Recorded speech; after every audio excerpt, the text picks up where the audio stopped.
스마트폰 뺏자마자 아동학대로 고발한 우리 아이, 부모가 꼭 지켜야 할 3가지 원칙. 새벽 2시. 딸아이 방에서 새어나오는 희미한 불빛. 노크를 해도 대답이 없습니다. 문을 열었습니다. 이불 속에서 스마트폰 화면이 밝게 빛나고 있었습니다. 엄마, 나가. 그날 밤 엄마는 폰을 빼앗았습니다. 그리고 다음 날 아침 경찰서에서 전화가 왔습니다. 학부모님, 따님이 아동학대로 신고를 했습니다. 믿으시겠습니까? 이건 실제로 벌어진 일입니다. 지금 이 순간에도 대한민국 수많은 가정에서 일어나고 있는 전쟁입니다. 스마트폰 하나가 우리 아이를 빼앗아갔습니다. 사랑하는 내 아이가 나를 가해자로 만들었습니다. 오늘 여러분과 함께 이 전쟁을 끝낼 방법을 찾아보겠습니다. 10분 후 여러분의 가정에 평화가 찾아올 것입니다. 이건 여러분의 이야기이고 우리 아이들의 이야기입니다. 서울 강남구에 사는 43세 박현주 씨. 남편은 해외 출장이 잦고 중학교 2학년 딸 서윤이와 단둘이 살고 있습니다. 6개월 전부터였습니다. 서윤이가 달라지기 시작했습니다. 아침에 깨우면 5분만이라며 이불을 뒤집어 쓰고 학교에서 돌아오면 방문을 걸어 잠그고 저녁 식사 시간에도 폰을 놓지 않았습니다. 서윤아, 밥 먹을 때는 폰 좀 내려놓자. 엄마는 왜 맨날 간섭해? 대화는 점점 짧아졌고 거실의 웃음소리는 사라졌습니다. 그러던 어느 날 밤 새벽 1시. 화장실을 가던 현주 씨는 서윤이 방 문틈으로 새어나오는 불빛을 보았습니다.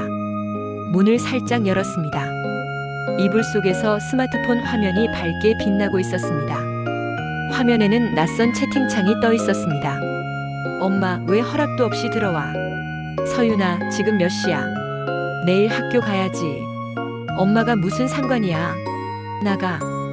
현주 씨는 참았던 감정이 터졌습니다. 손을 뻗어 폰을 빼앗았습니다. 이거 내일까지 엄마가 갖고 있을게. 미쳤어? 그거 내 거야. 서윤이는 비명을 지르며 폰을 되찾으려 했습니다. 현주 씨는 폰을 들고 거실로 나왔습니다. 뒤에서 문 닫는 소리가 쾅 울렸습니다. 그날 밤 현주 씨는 잠을 이루지 못했습니다. 내가 너무 심했나? 하지만 이대로 둘 순 없는데. 다음 날 오후 3시. 학교 담임 선생님에게서 전화가 왔습니다. 학부모님, 혹시 어젯밤에 서윤이와 무슨 일이 있었나요? 네? 무슨 일이요? 서윤이가 오늘 학교 상담실에 와서 아동학대 신고를 하겠다고 했습니다. 순간 현주 씨의 머릿속이 하얘졌습니다. 선생님, 저는 그냥 폰을 좀 뺏었을 뿐인데. 학부모님, 일단 내일 학교로 오셔서 상담사 선생님과 이야기 나누시죠. 전화를 끊고 현주 씨는 주저앉았습니다. 손이 떨렸습니다. 내가 아동학대를 했다고. 내가 뭘 그렇게 잘못했다고. 내 딸이 나를 신고한다고. 그날 밤 서윤이는 집에 돌아왔지만 엄마와 눈도 마주치지 않았습니다. 방문을 잠그고 들어가 버렸습니다. 현주 씨는 거실 소파에 앉아 밤새 울었습니다. 이게 내가 바라던 엄마의 모습인가? 사랑하는 내 딸과 이렇게 멀어질 줄은 몰랐어. 현주 씨의 이야기를 들으며 여러분은 무슨 생각이 드셨나요? 엄마가 너무 했다고 생각하시나요? 아니면 아이가 너무 심하다고 느끼시나요? 청소년 심리 전문가들은 이렇게 말합니다. 이 갈등에는 가해자도 피해자도 없습니다. 단지 서로를 이해하지 못한 두 마음이 있을 뿐입니다. 모 대학 아동학과 교수는 이렇게 설명합니다. 사춘기 아이들에게 스마트폰은 단순한 기기가 아닙니다. 친구들과의 연결고리이자 세상과 소통하는 창구입니다. 부모가 폰을 빼앗는 순간 아이는 세상과의 연결이 끊긴다고 느낍니다. 더 중요한 건 자신의 자율성이 침해받았다는 느낌입니다. 사춘기는 독립성을 확립하는 시기입니다. 이 시기에 통제당한다고 느끼면 아이는 극렬히 저항합니다. 그래서 나오는 말이 아동학대입니다. 이건 부모를 공격하려는 게 아닙니다. 제발 나를 한 인격체로 대해달라는 절규입니다. 반대로 부모의 입장도 이해해야 합니다. 청소년 상담사 이수진 선생님은 이렇게 말합니다. 부모님들은 진심으로 아이가 걱정됩니다. 성적이 떨어지고 밤낮이 바뀌고 현실 친구들과의 관계가 줄어드는 걸 보면서 이대로는 안 되겠다는 절박함이 생깁니다. 폰을 빼앗는 건 아이를 통제하려는 게 아닙니다. 아이의 미래를 지키고 싶은 간절한 사랑입니다. 문제는 방법입니다. 좋은 의도라도 방법이 잘못되면 관계는 무너집니다. 결국 이 갈등의 본질은 무엇일까요? 스마트폰이 문제가 아닙니다. 신뢰와 소통의 부재가 문제입니다. 부모는 통제하려 하고 아이는 자유를 원합니다. 이 간극을 메우지 못하면 스마트폰은 영원한 전쟁의 도구가 됩니다. 그렇다면 이 전쟁을 어떻게 끝낼 수 있을까요? 지금부터 부모가 꼭 지켜야 할 3가지 원칙을 말씀드리겠습니다. 현주 씨는 학교 상담 후 전문가의 조언을 받아 서윤이와의 관계 회복을 시작했습니다. 3개월이 지난 지금 두 사람의 관계는 놀랍게 변했습니다. 어떻게 가능했을까요? 바로 이 3가지 원칙 때문입니다. 첫 번째 원칙, 빼앗기 전에 대화 설계부터 하라.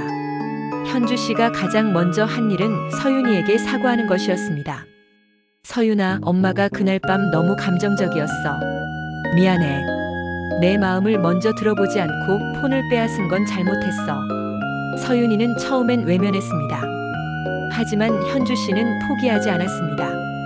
우리 한 번만 제대로 이야기해보자. 엄마가 왜 걱정하는지, 너는 왜 스마트폰이 필요한지, 서로의 이유를 들어보면 답이 나올 거야. 일주일 후 서윤이가 먼저 입을 열었습니다. 엄마, 나 사실 친구들이랑 싸웠어. 학교에서 나만 빼고 단톡방을 만들었대. 그래서 밤새 다른 친구들이랑 얘기하면서 위로받고 싶었어. 엄마한테 말하면 그런 애들 신경 쓰지 마 할 것 같아서 말 못했어. 현주 씨는 그제야 깨달았습니다. 폰 사용 시간이 문제가 아니었습니다. 딸의 외로움을 몰랐던 게 문제였습니다. 첫 번째 원칙, 갑작스런 압박이 아닌 대화의 설계입니다. 스마트폰을 제한하기 전에 최소 2~3단계의 대화가 필요합니다. 1단계, 왜 스마트폰이 필요한지 아이의 이유를 먼저 듣기. 2단계, 부모의 우려를 감정이 아닌 사실로 전달하기. 3단계, 함께 규칙을 만들고 합의하기. 아이에게 참여권을 주는 순간 통제는 협력이 됩니다. 두 번째 원칙, 스마트폰은 신뢰의 바로미터임을 잊지 마라. 현주 씨와 서윤이는 함께 규칙을 만들었습니다. 평일 밤 11시까지 사용, 주말은 12시까지. 대신 친구들과 급한 일이 있으면 엄마한테 미리 말하기. 엄마도 서윤이 방에 들어갈 때는 꼭 노크하기. 하지만 첫 주 서윤이는 약속을 어겼습니다. 새벽 1시까지 폰을 사용했습니다. 예전에 현주 씨였다면 폰을 빼앗았을 겁니다. 하지만 이번엔 달랐습니다. 서윤아, 어젯밤에 약속 시간을 넘겼더라. 무슨 일 있었어? 서윤이는 움찔했습니다. 혼날 줄 알았는데 엄마가 먼저 물어봤습니다. 숙제하다가 모르는 게 있어서 친구한테 물어봤어. 그랬구나. 그럼 다음부턴 엄마한테 먼저 말해줄래? 약속을 지키지 못할 상황이 생기면 미리 얘기하면 엄마도 이해할 수 있어. 우리 다시 한번 약속하자. 엄마는 내가 지킬 거라 믿어. 그날 이후 서윤이는 스스로 시간을 지키기 시작했습니다. 두 번째 원칙, 통제가 아닌 신뢰의 언어 사용하기입니다. 왜 또 이렇게 썼어? 가 아니라 엄마는 내가 약속을 지킬 거라 믿고 싶어. 너 이러다 인생 망친다. 가 아니라 엄마는 내 미래가 걱정돼서 그래. 부모가 신뢰의 언어를 쓰는 순간 아이의 마음은 조금씩 열립니다. 스마트폰 사용 문제는 규칙의 문제가 아닙니다. 신뢰의 문제입니다. 세 번째 원칙, 이기기보다 함께 가기를 선택하라. 현주 씨는 서윤이에게 제안했습니다. 우리 매주 토요일 오후에는 폰 없이 함께 보내는 시간 가질까? 서윤이가 하고 싶은 거 하자. 영화 보러 가도 좋고 카페 가도 좋고. 서윤이는 처음엔 시큰둥했습니다. 하지만 첫 토요일 함께 카페에 가서 이야기를 나눴습니다. 엄마, 요즘 학교에서 있었던 일 들어줄래? 그럼 엄마가 제일 듣고 싶어. 서윤이는 학교 친구들 이야기, 좋아하는 아이돌 이야기, 미래의 꿈 이야기를 쏟아냈습니다. 현주 씨는 그저 들어주었습니다. 조언하지 않고 판단하지 않고 그저 공감해 주었습니다. 집으로 돌아오는 길 서윤이가 말했습니다. 엄마, 오늘 진짜 좋았어. 다음 주에도 하자. 그날 이후 서윤이의 스마트폰 사용 시간이 자연스럽게 줄어들었습니다. 더 이상 스마트폰 속에서 위로를 찾지 않아도 됐습니다. 엄마가 옆에 있었으니까요. 세 번째 원칙, 단기 승리보다 관계의 지속을 우선하라입니다. 오늘 폰 사용을 멈추게 하는 게 목적이 아닙니다. 아이가 스스로 절제할 수 있는 힘을 기르는 게 목적입니다. 그리고 그 힘은 부모와의 신뢰 속에서만 자랍니다. 오늘 이기려다 관계를 잃지 마세요.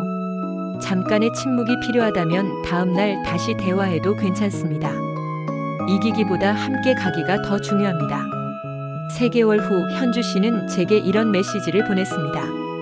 선생님, 서윤이가 요즘 먼저 말을 걸어와요. 어제는 학교에서 있었던 일을 30분 동안 얘기했어요.